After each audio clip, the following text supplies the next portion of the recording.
Hi, எல்லோருக்கும் வணக்கம். இந்த பாத்திரம் என்னன்னு உங்களுக்கு தெரியுதா? இது நீங்க யாருமே பார்த்திருக்க மாட்டீங்க. இதுதான் ரொம்ப ரொம்ப பழமையான ரயில் அடுக்குன்னு சொல்லுவாங்க. ரயிலுக்கு இதுக்கு என்ன சம்பந்தம் அப்படின்னு நீங்க யோசிக்கலாம்.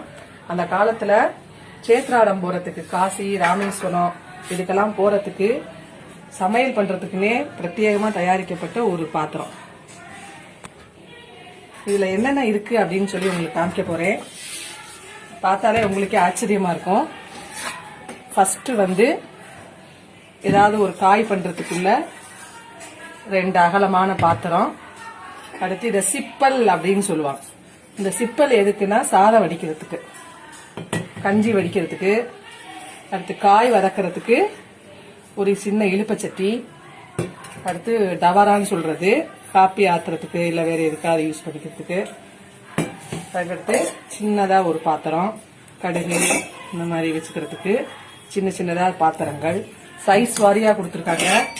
அதே மாதிரி தண்ணி மோந்துக்கிறதுக்கு சின்னதா ஒரு சொம்பு, அதுக்கடுத்து கூட்டு, குழம்பு, ஒரு சின்ன கல்யாணமே செஞ்சிடலாம் இதை வச்சு. அதை விட ஒரு சின்ன பாத்திரம்.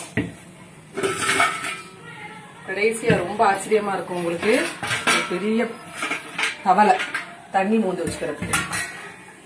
இதை விட ஒரு ஃபேமிலியே இதை வச்சு ரன் பண்ணிடலாம். ஆனா அது ஃபுல்லா ஒரு சின்ன அடுக்குலயே காம்பாக்டா ஒரு பெரிய இன்ஜினியரிங் ஸ்டூடெண்ட் கூட யோசிக்க முடியாத அளவு அந்த காலத்துல ரொம்ப அழகா பண்ணிருக்காங்க. எதுவுமே டிஸ்லோகேட்டே ஆகாது.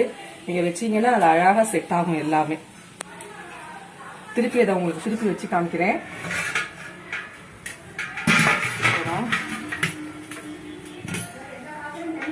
எல்லாமே தனித்தனியாக செட் பண்ணிட்டேன். 2 1 2 3 4 5 6 7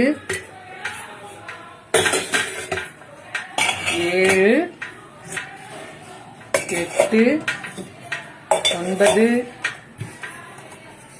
10 சிப்பல் 11 12 13 14. 2 in 1 கேள்விப்பட்டிருக்கீங்க. 14 in 1 அப்படிங்கிறது இதுதான். இந்த வீடியோ உங்களுக்கு பிடிச்சிருந்தா லைக் பண்ணுங்க, இல்லைன்னா ஷேர் பண்ணுங்க, இல்லை சப்ஸ்கிரைப் பண்ணுங்க. தேங்க்யூ.